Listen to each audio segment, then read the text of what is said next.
போராட்டத்திற்கு ஆதரவு தெரிவித்தும் காவல்துறை கைவர்களுடைய செயல்பாடுகளை இந்த படுகொலையை செய்ததை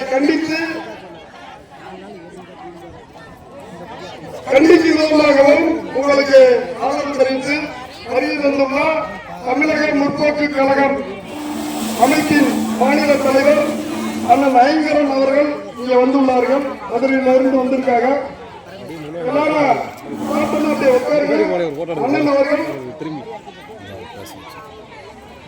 ஆயிரத்துக்கு நீதி கேட்டு கண்ணனவரை ஆற்றுவார்.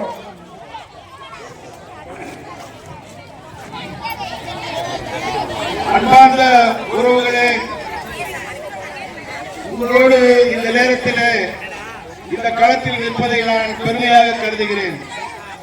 தோழர்களே, இது முதல் சம்பவம் அல்ல. வாழ்நாளில் ஒவ்வொரு தேவேந்திரனும் அன்றாடம் தன் வாழ்வையிலே சந்திக்கின்ற பிரச்சனை தான் இது. பிரச்சனையின் உச்சக்கட்டத்தை தம்பி ஆகாஷ் சந்தித்திருக்கிறார். மரணம் நமக்கு புதிதல்ல. மரணம் நாம் நடந்து செல்கின்ற பாதையிலே தடுக்கின்ற ஒரு கல்லை போன்றது. சிறு கல். எத்தனை தடங்கள் வந்தாலும், இதுபோல் எத்தனை மரணங்கள் வந்தாலும் எம் இளைஞர்கள் சோர்வடைய போவதில்லை. நாங்கள் எங்கள் வாளை உரையில் வைக்கப் போவதில்லை. தோழர்களே, எதற்காக வாள் எடுத்தோம்? ஏன் நாம் உரிமை குரல் கொடுக்கிறோம்? எங்கெல்லாம் எங்கள் உரிமை மறுக்கப்படுகிறதோ அங்கெல்லாம் நாங்கள் உறக்க எங்கள் குரலை எழுப்புகின்றோம். எங்களுக்கு உரிமை மறுக்கப்படுகிறது, நியாயம் மறுக்கப்படுகிறது. நாங்கள் காவல் நிலையத்திற்கு சென்று ஒரு புகார் கொடுத்தால் அந்த புகாரின் அடிப்படையில் முறையாக விசாரணை நடப்பது கிடையாது. அதே நேரத்தில் நம் மீது, எங்கள் மீது யாராவது ஒரு புகார் கொடுத்தால் உடனடியாக நம் வீட்டில் உள்ள பெண்கள், நம் வீட்டில் உள்ள ஆண்கள், முதியவர்கள் யார் என்றும் பாராமல் உடனடியாக அவர்கள் காவல் நிலையத்துக்கு அழைத்து சென்று அவர்களை இரவு முழுக்க அங்கே அமர வைக்கின்றார்கள். இதை நாங்கள் பல்வேறு இடங்களிலே வன்மையாக கண்டித்திருக்கின்றோம்.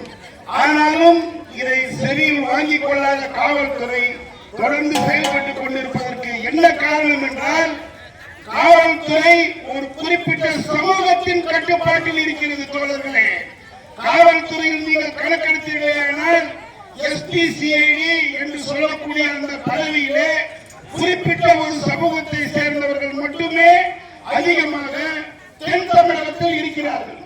இந்த எஸ்பிசிஐடி வேலை என்னவென்றால், ஒவ்வொரு ஊரிலும் என்ன நடக்கிறது, யார் யார் என்னென்ன வேலை செய்கிறார்கள், ஒவ்வொரு இயக்கத்தை சேர்ந்தவனும் ஒவ்வொரு சங்கத்தை சேர்ந்தவனும் என்னென்ன விதமான காரியங்களை அரசுக்கு எதிராக செய்கிறான் என்பதை எஸ்பிக்கு தெரிவிக்க வேண்டும். இவ்வாறு தெரிவிக்கும் பொழுது அவர்கள் ஒருதலை பட்சமாக நடந்து கொள்கிறார்கள். அப்பொழுது நம்முடைய இளைஞர்களை பற்றி எவ்வளவு விகாரமாக சித்தரிக்க முடியுமோ, கண்ணு காது மூக்கு எல்லாம் வச்சு சார் அவர் ரொம்ப பயங்கரமானவர் சார் அப்படின்னு சொல்லிடு. இதை சொன்னவுடன் சட்டம் ஒழுங்கை பாதுகாக்க வேண்டிய அந்த உயர் அதிகாரி என்ன செய்கிறார், என்ன செய்ய தெரியாது எனக்கு. அங்க வந்து லாண்ட் ஆர்டர் மெயின்டைன் ஆகணும். இந்த உத்தரவை, வாய் வழி உத்தரவை பெற்றுக்கொண்டு இங்கே வந்து இவர்கள் கோரத்தாண்டவம் ஆடிக்கொண்டிருக்கிறார்கள். தோழர்களே, இதற்கு உடனடியாக தமிழக அரசு என்ன செய்ய வேண்டும் என்றால், ஒருதலை பட்சமாக செயல்படும் இது போன்ற ஜாதியவாதிகளை பணி நீக்கம் செய்ய வேண்டும் அல்லது இவர்களை பணிமாற்றம் செய்ய வேண்டும். தென் மாவட்டங்களுக்கு, சென்னை, காஞ்சிபுரம், மேலூர் போன்ற அந்த பகுதிகளுக்கு இவர்களை மாற்றுங்கள். எதற்காக? ஒரு சமூகத்தை சேர்ந்தவன் அந்த சமூகம் பெரும்பாதியாக வாழ்கின்ற பகுதியிலே பணியில் இருக்க வேண்டும்.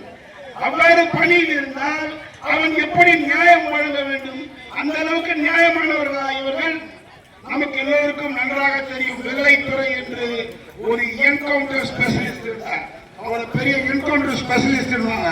அவர் இப்ப ரிட்டையர்ட் ஆயிட்டு சசிகலா அம்மாவுக்கு ஓட்டு கேட்கிறார். அப்போ இப்ப போய் நீ சசிகலாவுக்கு ஓட்டு கேட்கிறன்னா, நீ சர்வீஸ்ல இருக்கும் போது உனக்கும் சசிகலாவுக்கும் தொடர்பு இல்லாம இருந்துச்சு. நீ சசிகலாவோட நாயால பண்ணி வேலை பார்த்திருக்கிற. இந்த மாதிரி ஏகப்பட்ட நாய்கள் இன்னும் சுத்தி இருக்குது. இந்த நாய்களை நியாயம் கிடைக்கும். எந்த ஊர்லயும் ஒரு குறிப்பிட்ட சமூகத்தை சேர்ந்த காவலர்கள் அதிகப்படியா இருக்கக்கூடாது. ஒரு ஸ்டேஷன் எடுத்துக்கிட்டோம்னா ஒரு 50 பேர் ஸ்ட்ரென்த்னா 35 பேருக்கு மேல அந்த குறிப்பிட்ட சமூகத்தை சேர்ந்தவன் தான் இருக்கான்.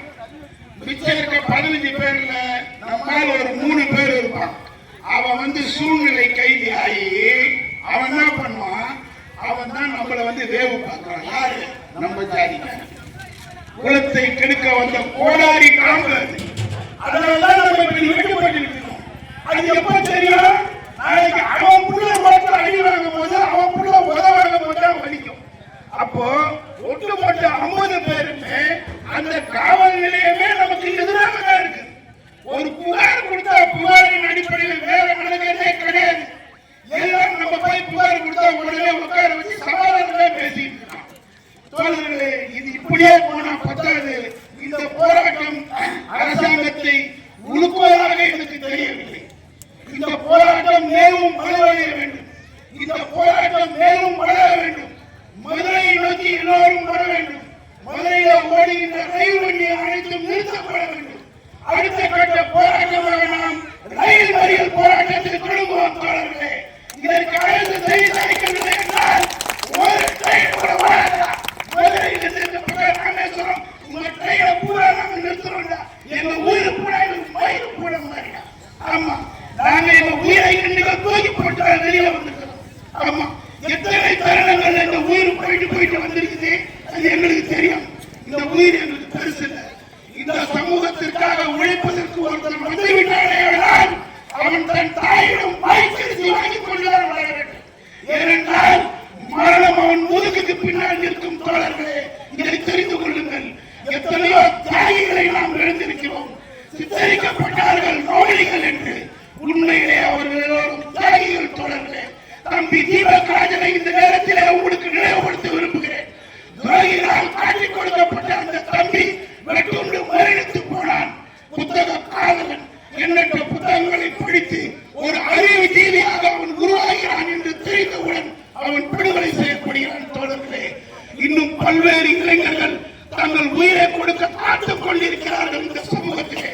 இது போல் வேறு ஒரு சமூகத்தை உங்களால் காட்ட முடியுமா? எந்த சமூகத்திலாவது அடுத்து மரணங்கள் நிகழ்கிறதா? எங்குமே இல்லை. ஒரு மதுரையாக காட்டு, ஒரு நாட்டியத்தை காட்டு, ஏன் ஒரு பள்ளியை காட்டு, எங்கேயும் கிடையாது. இங்க மட்டும்தான். அங்க அடிக்கிறான், இங்க அடிக்கிறான், இங்க அடி. ஒவ்வொரு நாளும் மரண செய்திகள் வந்து கொண்டே இருக்கின்றன. அதே போல் தோழர்களே, நம்முடைய போராளிகள் கைது செய்யப்பட்டவுடன் அவர்கள் கைகள் உடைக்கப்படுகின்றன, கால்கள் உடைக்கப்படுகின்றன. அவன் என்ன குற்றம் செஞ்சான், ஏன் குற்றம் செஞ்சான்னு கேட்கறதில்லை. அருண் என்ற ஒரு வாலிபர் ஒரு குளத்துல குளிக்க போறார். இங்க வந்து ஏன் குளிக்கிறேன்னு சொல்லிட்டு அவர் அடிக்கிறாங்க. வாய் தகராறு முத்துது. அது வந்து ஒரு படுகொலையில் போய் முடியுது. கொலை ஏன் நடந்துச்சு?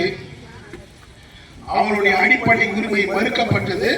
அருவாள் எடுத்து கொலை பண்ணிடலாம் அப்படின்னு சட்டம் சொல்லுது, காவல்துறை சொல்லுது. அப்போ அவருடைய அடிப்படை உரிமையை அவனுக்கு வாங்கி தர வேண்டியது, அவனுக்கு கொடுக்க வேண்டியது யார்? இந்த அரசாங்கமும் காவல்துறையும் தானே. அப்படி அது கிடைக்கலன்னு சொன்னா அவன் ஒரு போராளியாக மாறுவதை தவிர வேறு என்ன வழி இருக்கிறது? அவ்வாறு போராளியாக மாறிய பின் காவல்துறை என்ன பண்ணுது? அவன் ரவுடி லிஸ்ட்ல எடுத்துட்டு போய் ரவுடி லிஸ்ட் ஃபார்ம் பண்ணி 110 போட்டு கையெழுத்துவாங்க, நீ ரவுடி.